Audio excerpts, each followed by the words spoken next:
Hey guys, what's up? Today I'm gonna show you the trapper build. Most player appreciates SP build, MP build, or ADL build, you know. But now we're going to discuss the trapper build because for me it's kind of underrated, but terribly strong, strong DPS. So everything you need to know about the trapper job, runes, stats, items, etc. You know, everything will be discussed here. So without further ado, let's begin. Okay, so first we're going to discuss the advantage and disadvantage of being a trapper. This is the first thing you need to know. So let's start with the advantage first. The first advantage of being a trapper is it comes with a cheap item. The best example to that will be its main weapon, which is Lunabo. You don't need to invest so much Zenny in order for you to get a good main weapon. You can also use Rudrabo as an alternative, but for me, Lunabo is the best weapon you can have. Second best example will be the accessory, which is the Luna Brooch. It's kind of cheap as well, because if you will compare it to the other accessories, let's say ADL build, it will cost you around 5M each of it for the dog to dog. So yeah. Okay. Third reason is it's the best free-to-play character. That's my personal opinion. Why? Because you don't need to invest on gacha items. Like, every some gacha items will give you a 1% attack and budget attack increase, which is kind of not much useful when it comes to being a trapper. Because again, there are specific few attributes needed in order for you to increase your damage, which is on the fifth part, and it doesn't need that high attack as well, which is the fourth one. Okay, one thing I like about being a trapper as well is you can burst MVP. The reason why is it's because of the detonator skill. You can you can one hit most MVPs if you have a decent minefield room, decent items, enough ignore depth in order for you to burst them. And one thing I like about this one as well, because for me, I have 3 characters under one account. One is main, the others are alt characters. I can do high level farming with my alt. I can farm in Wasteland, Eat of Plains, the 11 o'clock spot. My alt can also farm in Niflheim. I can farm Loot card or Scarecrow card. I can one hit them. Even at third job, once I have the exceed break at level 15, I can one hit those mobs with my alt character. One thing I like about being a trapper as well is if let's say you don't like the VR MVPs, you can use your alt to check if your alt guild's VR map or bosses are a lot better. And next, we're going to discuss the disadvantage. Trapper can only farm average Zen. There's a big difference when it comes to when it comes to farming with a genetic job. Let's keep it simple. Next, one of the worst disadvantage of being a trapper is this second one. It can be easily countered with the land pro skill, the sorcerer skill, because once they manage to place a land pro skill, your trap skill will be useless. It will not cause any damage to a mobs or a player that's within that land pro skill. But of course, in this kind of situation, you need to be dependent with your colleagues, like like the royal guard or the the upcoming job, which is the ninja.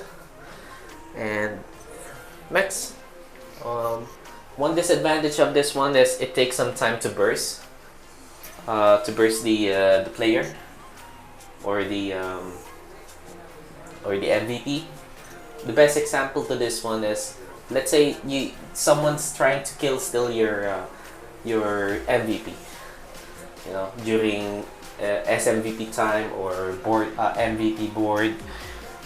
They'll try to lure it away from your traps when you're trying to to do a detonator skill. And in order for you to be effective, that will be the fourth one, you need to have a good minefield skill. You need at least 7, plus 7 traps, or it could be or higher, in order for you to get a better damage output.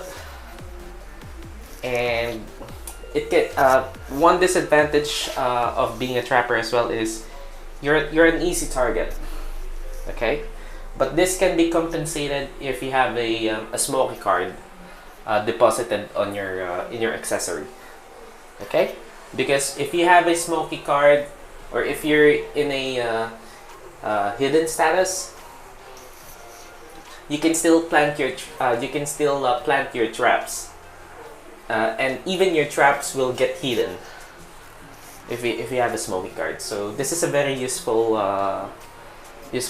situation when it comes to PvP match. Next, the last disadvantage I can think of is it's worse at hunting mini MVPs. Okay? So yeah. Okay, so next we're going to discuss the attributes needed in order for you to increase your magic damage, your trap skill damage output. So these are the following. First, you need int and dex, because int and dex is part of the trap damage output formula. You'll see it later on. Next, you need ignore death. In order for a higher damage output, you need 100% when it comes to PvP, and I would say 160% in order for you to be effective when it comes to Thanatos Tower Legend or higher MVPs like Wasteland Lord, or what else, and so forth. You know what I mean. Next, you need also the magic damage and also magic penetration. You also need racial damage and elemental damage increase, like fire, wind, earth, water, and also the neutral damage increase. Okay. Next, we're going to discuss the stats and skills. First, when it comes to stats, there's only 3 attributes needed: int and dex to make your trap skill damage higher, and then vit for your survivability. Okay, that's it. Nothing else to explain. Next, when it comes to skill, you need this Vulture Eye to level 10 to increase your range by 50%. It also applies to your trap skills. All's Eye to increase your dex by 10. Elemental Arrow, this is not needed. Ankle Snare, you need to put it to level 5, so that because it increases the damage to a player that got snared, or a mobs. This is very useful when it comes to PvP. Next, we have the improved concentration. I upgraded it to level 20. Once I passed the breakthrough, it will give you plus 10 dex and also plus 10 luck. Fleet speed, that's not needed.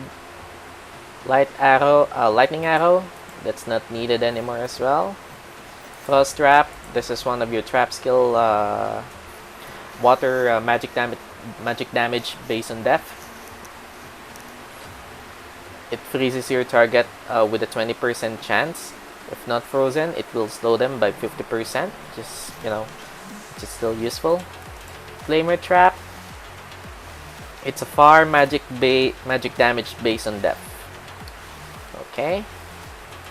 And we have the Detonator. This is very useful, especially when you're setting up your traps.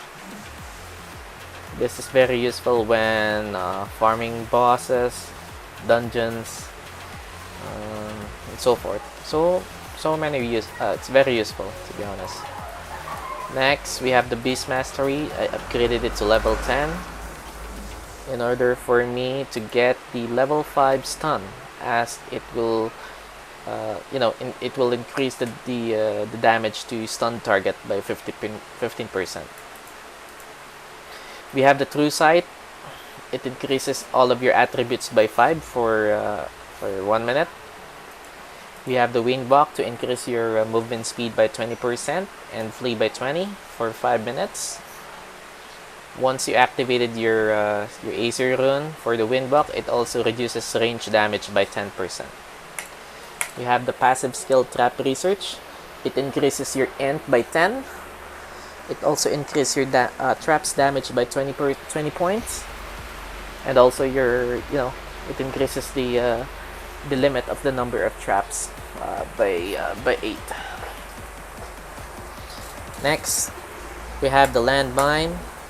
This is an earth magic damage that ignores death. The downside to this trap is it's a single target compared to the Frost Trap and Claimer Trap that's AoE damage. And we have the Sandman Trap. Sandman Trap is very useful when defending in War of Empyrean. But to be honest with you, I don't use this because I mostly spam Minefield skill and other trap needed, in order for the attacker to to get past with our defenses. Next, when it comes to Ranger, we have the Warg Rider, as it increases your movement speed by 45% max, 30% initial, once we have the level 3 of it. Next, we have Exceed Break. You can get 30%, not 30%, sorry, plus 30 dex and int. You can get up to 40 once you have the Exceed Break Mastery Acer runes activated. They have 5 of it. Electric Shock. This is a wind magic damage based on depth. Okay, the downside to this one is it's a single target only as well, but the good part of this one is it loses 10% of the player's max SP per second for 5 seconds. So this is a very useful skill. We have the Instrument Expert as well, as it increases your trap damage by 20%, and it reduces the SP because of your trap skills as well. We have the Nature's Protection as well, for survivability. It increases your skill damage reduction, and it increases your MDEF as well for every 10 points of int. Tracking Prey, it's no longer being used. The rest of the skill needs to be put in on Force Focus. It will give you a max HP of 10,000.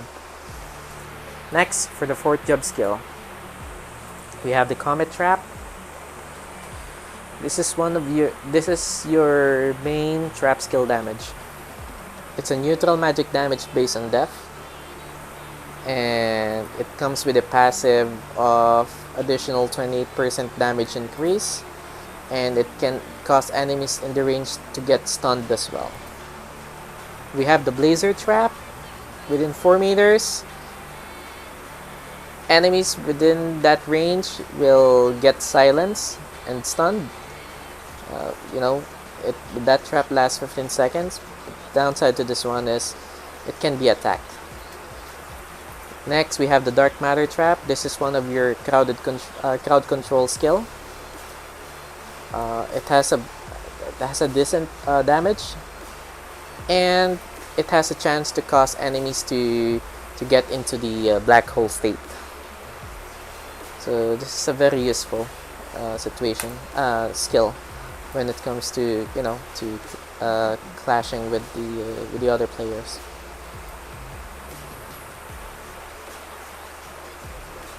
Next, I have the Star Guardian. It will remove all of your abnormal status, and you'll get immune as well to all of the abnormal status within 8 seconds, and it gives you a reduction for elemental damage by 25%. We also have the unlimited stars as it will give us plus 20% magic penetration, but it will reduce your defense by 1000 and your magic defense by 500. We also have Cyrogenic Cyclone. This is one of your crowd control skill, as any enemies within 3 meters will have a chance to get freeze. Okay, and it will also increase your magic damage reduction by 30%. It can become 40% once you have this skill maximized to level 5. I also suggest you to get this because every time you get hit by an SP build ranger, it can reduce their hit by 50, which is kind of still useful. And also it reduces your crit resistance and crit as well by 25.